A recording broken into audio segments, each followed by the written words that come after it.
je reprends là où cette vidéo 1090 s'est interrompue. Hein, vidéo donc associée au short 644. Voilà, donc vidéo où je présente donc les trois modes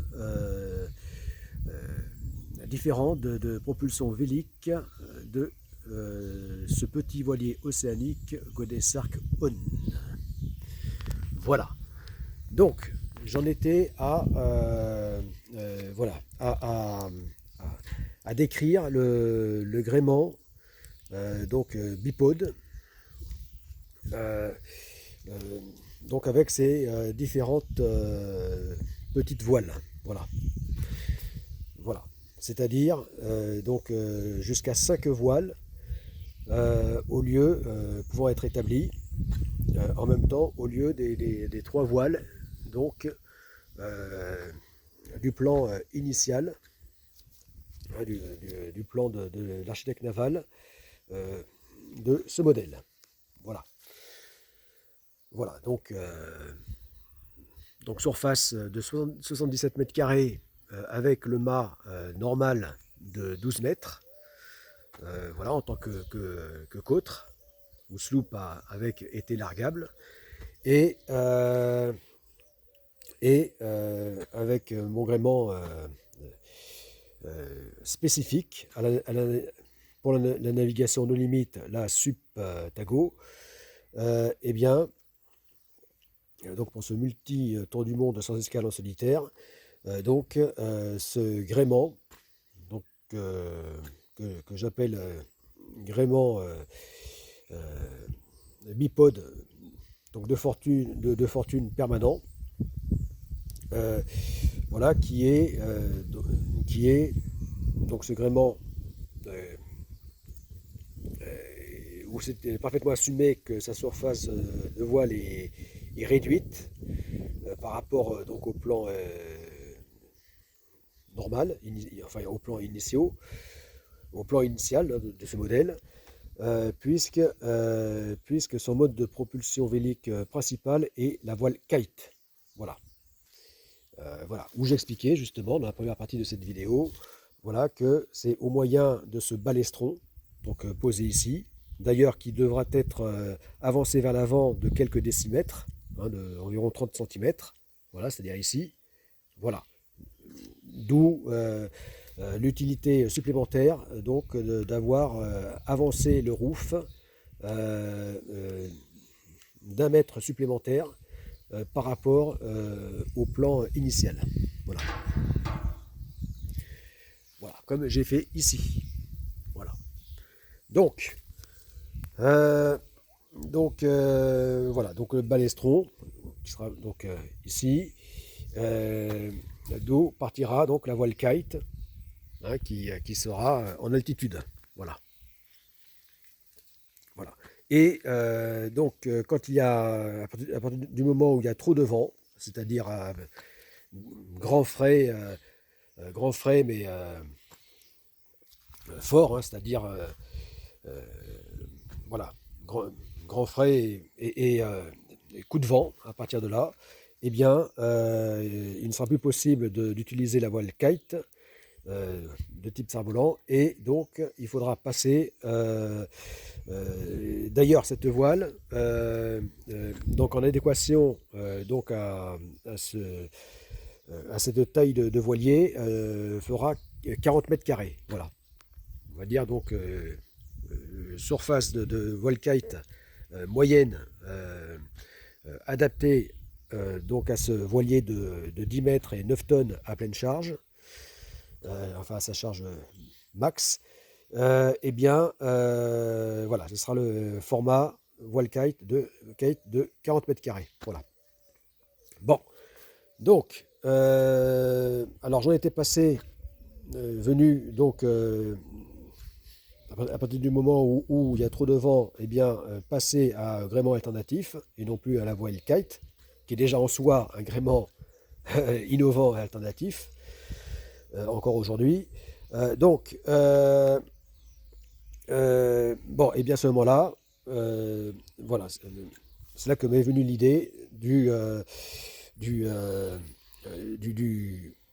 mât bipode, mais vraiment réduit à son maximum, c'est-à-dire juste en deux tubes de 4 mètres, deux tubes acier galvanisés, hein, enfin, puisque j'ai des chutes, voilà, puisque ce sont des petits bouts qui seront manchonnés, voilà, qui formeront donc ce mât bipode, voilà.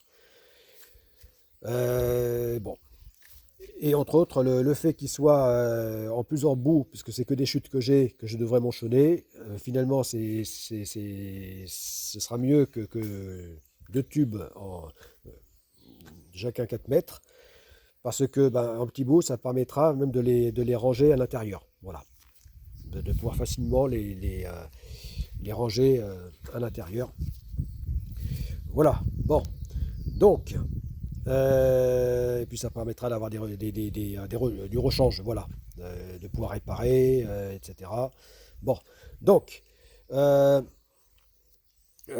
voilà, donc au moment où ça s'est coupé, hein, je décrivais les distributions des 5 voiles. Voilà. Au lieu donc des 3 voiles, donc, euh,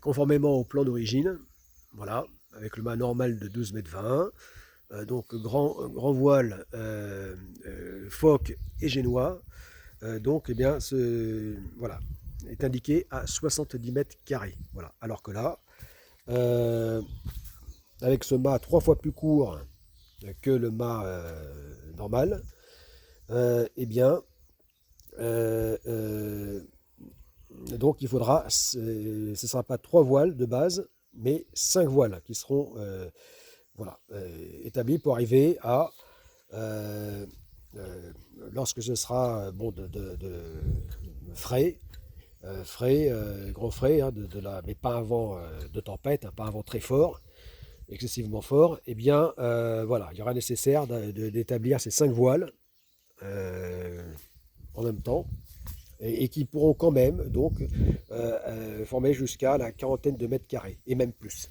Voilà. Au total, ça pourrait même être dépasser les 50 mètres carrés, les 54 mètres carrés, ce qui finalement se rapproche des 77 mètres carrés. Bon, ben dans ces cas-là, voilà, donc ça ferait, voilà, donc parce qu'avec les 5 voiles, donc, comme je disais, donc ici la grand voile avec baume de 3 mètres, euh, voilà, donc, eh bien, ça ferait donc 5 mètres carrés, plus donc le phoque de 6 mètres carrés, ici, enfin la trinquette, 6 mètres carrés. Si le tourmentin, ça serait que 3 mètres carrés. Voilà, enfin donc, bon bah déjà 5 on va dire, plus 6 plus 8 avec donc le phoque, voilà, et plus 10 avec le génois, voilà. Voilà. Et ce serait même donc plus 15 au lieu de 10, plus 15 avec le génois recouvrant. Voilà, le petit génois recouvrant.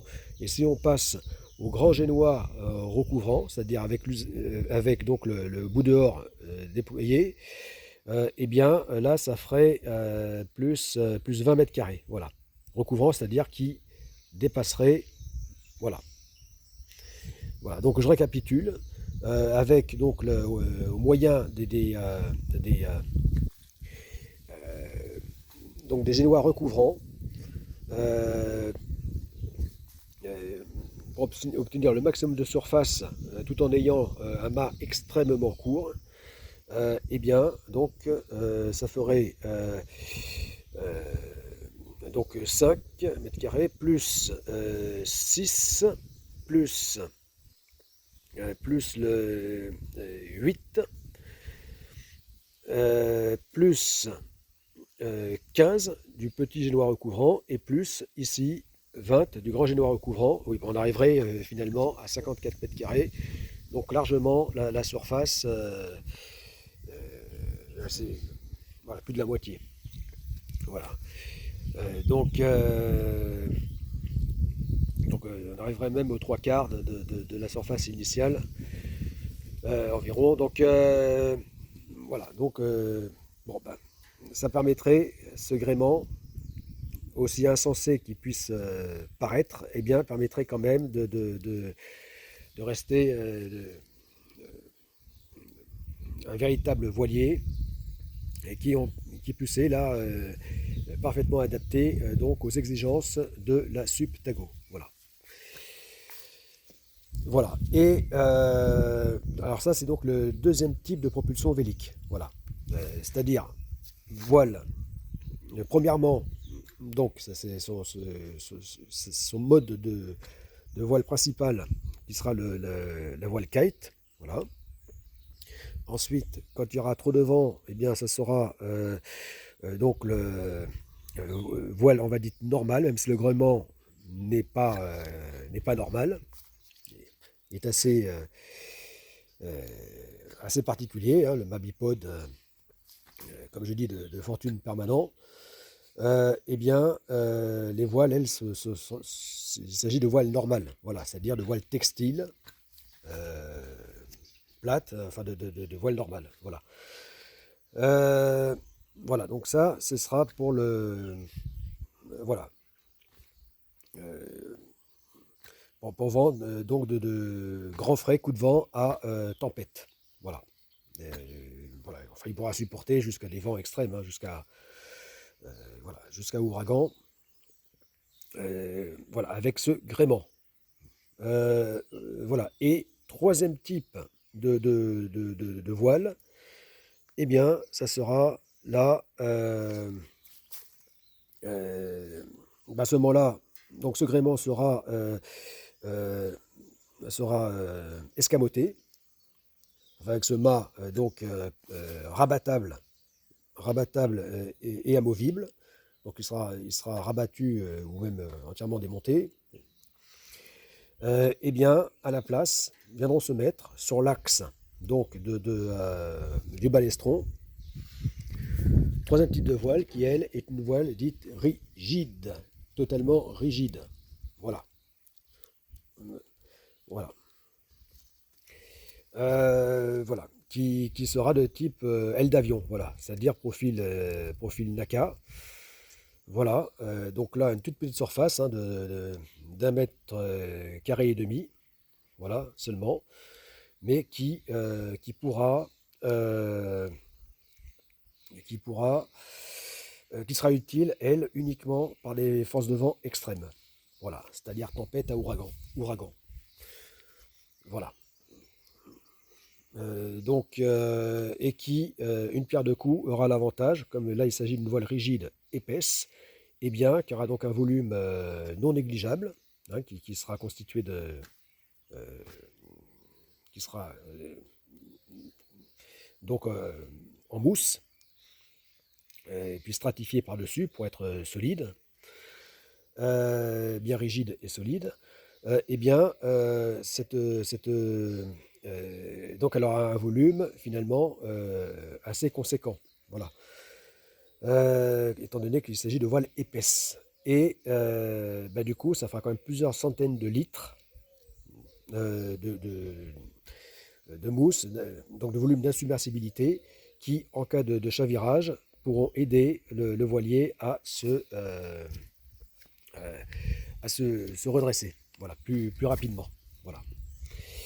En cas de chavirage complet, voilà.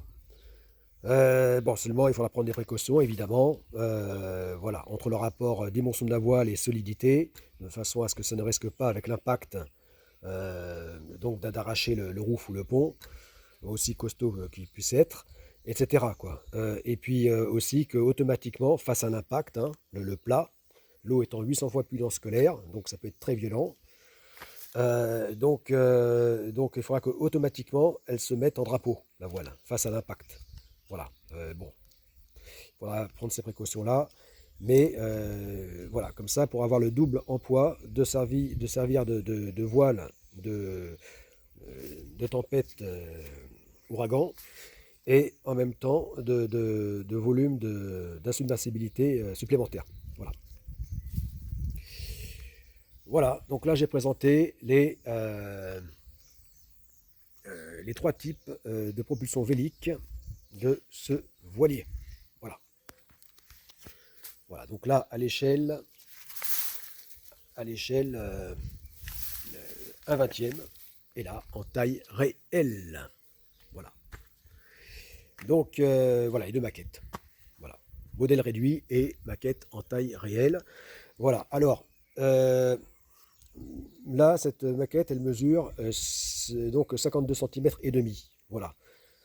Parce que là, c'était où je comptais la construire, donc longueur de coque à 10,50 m. Voilà. Mais en vérité, bon, il faudra que je la remette à jour dans sa version définitive à 49 cm ici, c'est-à-dire à ce niveau-là, qui correspond au tableau arrière, là, voilà, à l'extrême arrière du cockpit, voilà, à 9,80 m, voilà, c'est-à-dire au 1/20, 49 cm, voilà, jusqu'ici. Voilà.